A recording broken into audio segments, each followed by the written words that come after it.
itapik ko lang itong sandali. Itong si Francis Leo Caballo Marcos Cuno. Ito na po ang aking huli at unang pagtapik sa putang inang kabayong yan. Okay?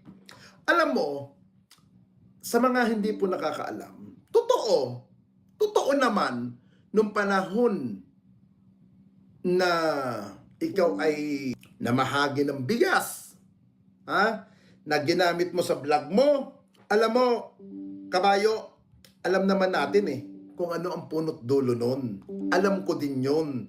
Unang-una, kung noon, medyo angat ka, malawak ang connection mo noon sa mga kaibigan mo, alam mo, kabayo, ako'y naniniwala, hindi na ganun kalakas ang pwersa mo ngayon. Hindi na ganun kalakas. Bakit ka mo? Naaalala mo yung sinasabi mong kapatid mo? Nabanggitin na lang natin, tawagin na lang natin na Breng. Naalala mo ito? Naalala mo ito ng panahon na kung saan pinangangalandakan mo na ang bahay mo sa Grand Meadow, yung sinasabi mong mga property mo, sinasabi mong mga sasakyan mo, na ang gagara, naalala mo, ay lahat yun ay palabas. Lahat yun ay part ng strategy nyo sa sindikato. Naalala mo yun?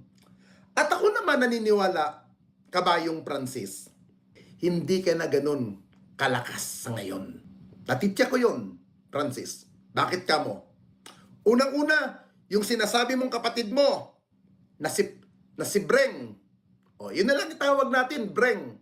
Ano ang naging kaso niya? Hindi ba? Drugs. Doon sa sinasabi mong kapatid mong hilaw, drugs. Ilang kilo ang nakuha.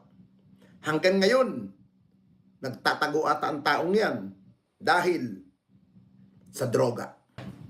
May lumabas na audio sa FLM for Filipinos. Lumabas doon kung papaano ka nagmamakaawa para lamang makahingi ka ng pera doon sa taong yon at sinasabi mo kapatid mo. Sa tingin mo ba, yung mga taong yan ay ganyan pa rin ang suporta sa'yo? Ako'y naniniwala, hindi na. Yung dating binibigyan nilang suporta sa'yo noong araw at sa kasalukuyan ay hindi na ganun kabigat ang mga binibigay sa'yo. Bakit? Dahil sunog na sila. Sunog ka na sa social media, alam na kung sino-sino ang mga taong nasa likod mo, kaya ka na nila binitawan. Di ba? Kaya ako'y naniniwala na hindi na ganun kalaki ang iyong connection. Napilayan ka na. Makapagkapinga muna.